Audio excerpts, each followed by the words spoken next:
नमस्कार दोस्तों, मैं सरोज पांडे। रीना ने अहमद को ही पत्र क्यों लिखा? ये एक नया मामला सामने आया है। एनसीईआरटी के क्लास 3 के एक बुक में एक चैप्टर है पर्यावरण। उसमें चिट्ठी आई है नाम से एक चैप्टर है जिसमें रीना अहमद को चिट्ठी लिखती है और चिट्ठी के अंत में लिखती है तुम्हारी रीना।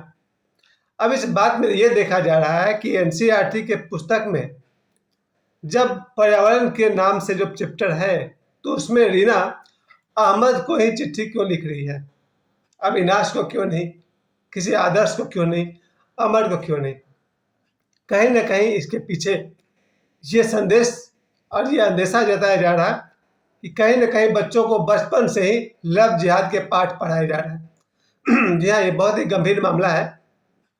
और इसके साथ साथ मैं ये भी बता दूं कि मैंने आज ही मुझे पता चला 2-3 दिन पहले, ये एक बहुत बड़ा न्यूज़ था कि एक हिंदू महिला को 40 टुकड़ों में काट करके फ्रिज में डालकर बंद कर दिया गया बेंगलुरु में। वहाँ वो अपने प्रेमी के साथ लिव इन रिलेशनशिप में रह रही थी और जिसके साथ रह रही थी वो एक मुसलमान था और ये जो महिला थी वो हिंदू थी। अब इन दोनों बातों को मैं एक साथ जोड़ के आपसे कहना चाहता हूँ कि अगर बचपन से ही बच्चों को यही सब सिखाया जा रहा है हमारे सिलेबस में, यानी एनसीईआरटी के सिलेबस में अगर ऐसी शिक्षा को बढ़ावा दिया जा रहा तो एक बार फिर से सावधान होने की जरूरत है। मामला ये है कि खजुराहो में एक स्टैंडर्ड 3 के बुक में जब ये चैप्टर को पढ़ा, किसी गार्जियन ने देखा कि उसमें पर्यावरण चैप्टर में रीना नाम की लड़की अहमद को चिट्ठी लिख रही है, अपने दोस्त को चिट्ठी लिख रही है और चिट्ठी के अंत में लिखती है कि हम सबको तुम्हारी याद आती है, तुम्हारी रीना। उस गार्जियन को, एक गार्जियन को आपत्ति होता है और वो पुलिस स्टेशन पहुंच जाते हैं और वहाँ उन्होंने ये रिपोर्ट लिखवाई कि क्या हमारे बच्चों को यही सिखाया जा रहा है स्कूल में कि बचपन से ही वो लव जिहाद के चक्कर में पड़े।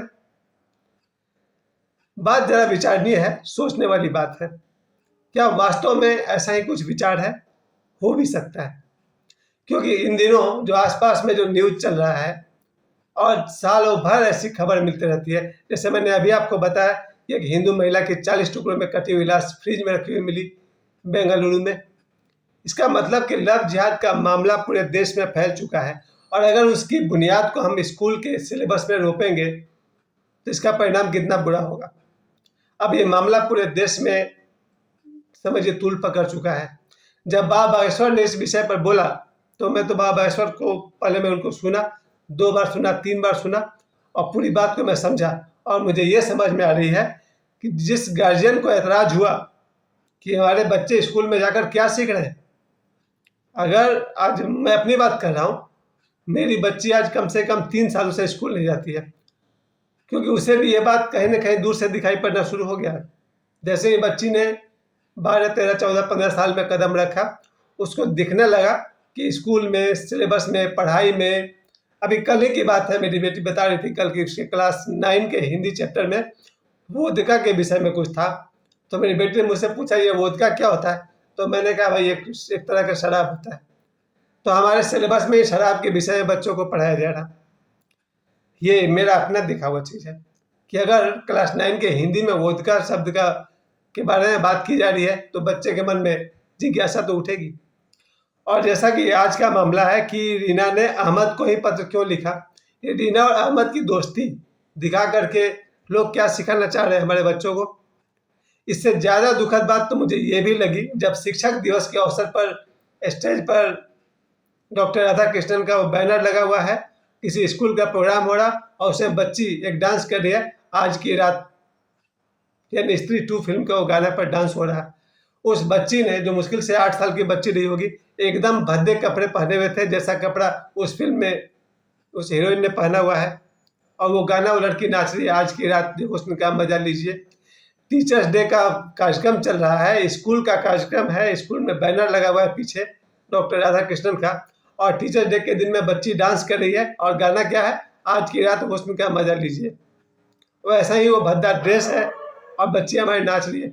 हमारे स्कूलों में बच्चे को क्या सिखाया जा रहा है, ये बात बहुत गौर करने की बात है। मैं इन चीज़ों को मैं लगातार मैं देख रहा हूँ कि अब स्कूल ही वो सेंटर बन गया है जहाँ से बच्चे के दिमाग को करप्ट किया जा सकता है।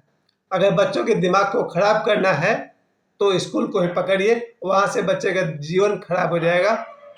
इसलिए अब जो हमला हो रहा है बच्चों पर, वो सीधा स्कूल के माध्यम से हो रहा है। स्कूल के कार्यक्रम में जो डांस हो रहा है वो डांस भद्दे हो रहा है, और भी ऐसा डांस हो रहा है, इस टू के गाने पर डांस कराया जा रहा है बच्चों से। टीचर बैठकर तालियां बजाते होंगे, गार्जियन बैठकर तालियां बजाते होंगे, और जो बच्ची डांस करती उसके माता पिता भी वहीं बैठकर तालियां बजा रहे होंगे। एक आदमी को अधिकार है कि वो अपने आप को बर्बाद करे, अपनी बच्ची को बर्बाद करे, उसके वजह से जो प्रभाव जो पड़ रहा है पूरे समाज पर, पूरे देश पर, उसका क्या। मेरा अपना रोष तो ये रहा कि आज से करीब 1 सप्ताह पहले मैंने टीवी पर कोई भी गाना फिल्म देखना ही छोड़ दिया, क्योंकि टीवी पर जितने भी गाने आ रहे हैं उसमें से जितने भी फिल्मी गाने हैं उन सब का मकसद क्या है, भड़काऊ गाना पेश करना। आज लगभग 1 सप्ताह हो गया मुझे कोई भी गाना या फिल्म देखे हुए, और उसी तरह से मैं महसूस कर रहा हूँ कि ये जो मामला उठा है कि रीना ने अहमद को पत्र क्यों लिखा। अब समझने वाली बात है कि अगर हमारे स्कूल में ही एनसीईआरटी जैसे जिम्मेवार, रिस्पॉन्सिबल, जो बिल्कुल सरकारी संस्था है, अगर ये लोग ही बच्चे को इस तरह का सिलेबस देंगे कि रीना अहमद को चिट्ठी लिखे, तुम्हारी रीना, लास्ट लाइन में था, हम जब दोस्तों को तुम्हारी याद आती है, तुम्हारी रीना। इस तरह का जब उस चिट्ठी को मैंने पढ़ा, बाबा बागेश्वर पढ़ रहे थे, बिल्कुल उनकी आंखों में तो आग उबल रहा था। बाबा बागेश्वर का तो पूरा जीवन ही अपने धर्म के लिए और सनातन के लिए है।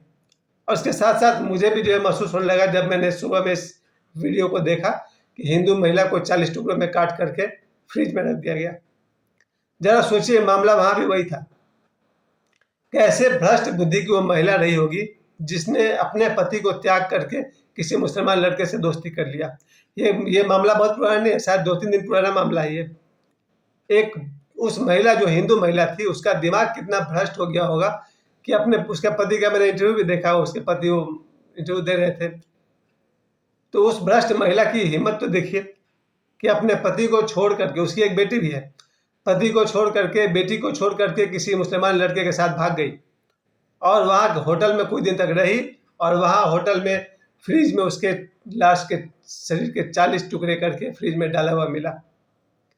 कहीं ना कहीं ये जो मामला लव जिहाद का मामला हो रहा है, हिंदू मुस्लिम का जो प्रकरण हो रहा है, ये पूरे देश में फैलता जा रहा है। दुनिया में फैल रहा है वो तो अलग बात है, हम भारत के नागरिक, भारत के रहने वाले, अगर भारत पर, हिंदुओं पर, सनातनियों पर इसका प्रभाव पड़ रहा है या नहीं पड़ रहा, तो ये सब जो मामला हो रहा है, जैसे कि टीचर्स डे के मौके पर बच्चे से वो डांस करवाना, या फिर इस हिंदू महिला का 40 टुकड़ों में काटा जाना, या फिर क्लास 3 के सिलेबस में ये बात रखना कि अहमद को रीना ने चिट्ठी लिखा, इन सब बातों को लेकर के मुझे एक ही बात समझ में आती है, जैसे वो गार्जियन हिम्मत किया, कोई एक गार्जियन हिम्मत किया और खजुराहो में जाकर के, हिम्मत क्या करना था इसमें, आदमी का अधिकार है, अपने बच्चों के चरित्र का निर्माण करना हर आदमी का कर्तव्य है, और सभी के बच्चों के चरित्र की रक्षा करना हर आदमी का कर्तव्य है।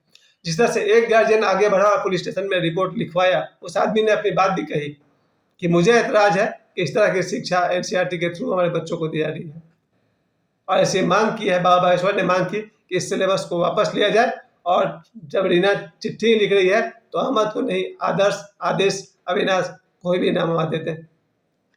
कुल मिलाकर बात यह है कि भारत के प्रत्येक नागरिक का निजी कर्तव्य है, सिर्फ किसी बाबा बागेश्वर का यह काम नहीं है कि वो हमें जगाएं, बल्कि हर गार्जियन का यह कर्तव्य है अपने अपने बच्चों के चरित्र निर्माण के लिए। पहली बात कि अपने जो बच्चों का सिलेबस है उसको चेक कीजिए, अगर सिलेबस में आपको आपत्ति है कंप्लेंट कीजिए। सरकार को सिलेबस वापस लेनी होगी, क्योंकि सरकार बच्चों के भविष्य निर्माण के लिए सिलेबस बनाती है, चरित्र को भ्रष्ट करने के लिए नहीं। और दूसरी बात, जैसे कि लव जिहाद के मामले में आपने देखा कि हिंदू औरतें भाग करके मुसलमान के साथ रह रही हैं और बाद में टुकड़े टुकड़े में काटी जा रही हैं। इस विषय में सबको जगने की जरूरत है, अपनी बुद्धि को जगाइए, भ्रष्ट बुद्धि लेकर कब तक चलेंगे। और जिस तरह से जो भी गाना, अगर इस तरह का गाना आ रहा है और बच्चे स्कूल में कार्यक्रम कर रहे हैं, स्कूल के कार्यक्रम को फिल्टर कीजिए और देखिए क्या इस तरह के कार्यक्रम स्टेज पर होने चाहिए, जिसमें कि जो कोरियोग्राफर रही होगी वो भी कोई टीचर रही होगी, जो आदमी नीचे बैठकर तालियां बजा रहे थे वो भी टीचर रहे होंगे, और उस बच्ची के माता पिता रहे होंगे, और समाज के गार्जियन रहे होंगे। समाज में और देश में जो भी गलत हो रहा है उसके लिए चुपचाप बैठना कोई हल नहीं है। मेरा तो अपना मामला ये है, जहाँ कहीं भी गलत दिखे, चाहे स्कूल हो, ट्यूशन हो, सिलेबस हो, पढ़ाई हो, समाज हो, गलत दिखे चुप बैठने की जरूरत नहीं है, आवाज़ उठाइए, आवाज़ बुलंद कीजिए। इन तीनों घटनाओं को मैंने एक साथ आपको बताया। पहली बात, रीना ने अहमद को चिट्ठी क्यों लिखा। दूसरी बात, फ्रिज में उस महिला के 40 टुकड़े में कटी हुई लाश क्यों मिली। और तीसरी बात, टीचर्स डे पर ये छोटी बच्ची 8 साल की बच्ची स्टेज पर आज की रात वाले डांस पर गाने पर डांस कर रही है, वैसा ही भद्दा ड्रेस पहन करके। तो भाई साहब, हम सभी को, जितने भी लोग इस वीडियो को देख रहे हैं, जागने की जरूरत है। मुझे समय देने के लिए आप सभी को बहुत बहुत धन्यवाद। नमस्कार।